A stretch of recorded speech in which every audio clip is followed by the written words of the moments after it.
کہ ایک بار نبی پاک علیہ الصلوۃ والسلام بی بی عائشہ صدیقہ طیبہ طاہرہ رضی اللہ تعالی عنہا کے گھر مقدس میں تشریف لے گئے، اور بی بی عائشہ فرماتی ہیں کہ میں اس وقت کچھ سلائی کر رہی تھی، رات کا وقت تھا، چراغ گل ہو گیا اور سوئی میرے ہاتھ سے گر گئی۔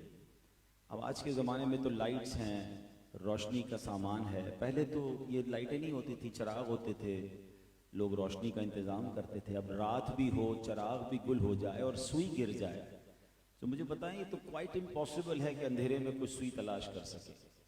بی بی عائشہ فرماتی ہیں اتنے میں میرے آقا مدینے والے مصطفیٰ اپنا نور والا چہرہ چمکاتے ہوئے میرے کمرے میں آئے، اور جیسے ہی نبی پاک میرے کمرے میں آئے چہرہ انور سے اتنا نور نکلا کہ چہرہ انور کی روشنی کی برکت سے میں نے اپنی سوئی تلاش کر لی۔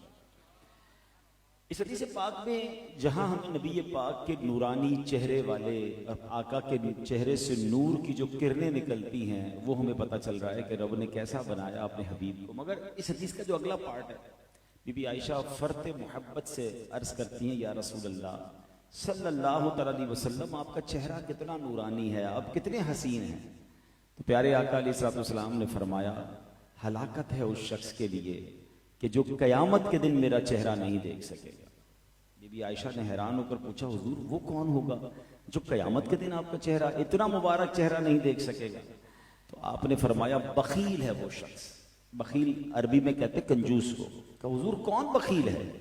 فرمایا جس کے سامنے میرا ذکر ہو اور مجھ پر درود نہ پڑھے قیامت کے دن وہ میرا چہرہ بھی نہیں دیکھ سکے گا۔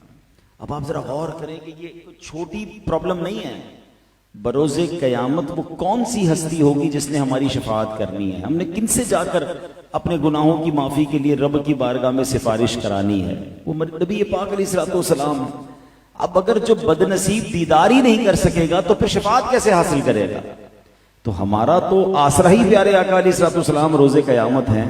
تو سمجھنا یہ ہے کہ جو شخص درود پاک نہیں پڑھتا اور خاص طور پر سرکار دو عالم صلی اللہ علیہ وسلم کا نام سن کر بھی نہیں پڑھتا تو وہ اپنے بارے میں غور کر لے کہ قیامت کے دن کیا ہونا ہے۔ اچھا ایک تو قیامت کے دن ایک سینیریو یہ ہے کہ ایسے لوگ ہوں گے جو میرا دیدار بھی نہیں کر سکیں گے، اور دوسری طرف نبی پاک علیہ السلام فرماتے ہیں جس کا مضمون ہے کہ تم میں سے میرے قیامت کے دن سب سے زیادہ نزدیک وہ ہوگا the most closest amongst you جس نے دنیا میں مجھ پر سب سے زیادہ درود پاک پڑھے ہوں۔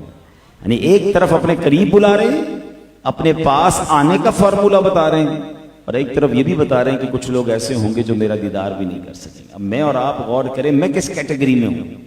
پورا دن گزر جاتا ہے میری زبان پر کتنی بار درود پاک آتا ہے، بلکہ ہم بعض اوقات محفلوں میں جاتے ہیں، اجتماعات میں جاتے ہیں، وہاں بھی پیارے آقا صلی اللہ علیہ وسلم کا نام سنتے ہیں۔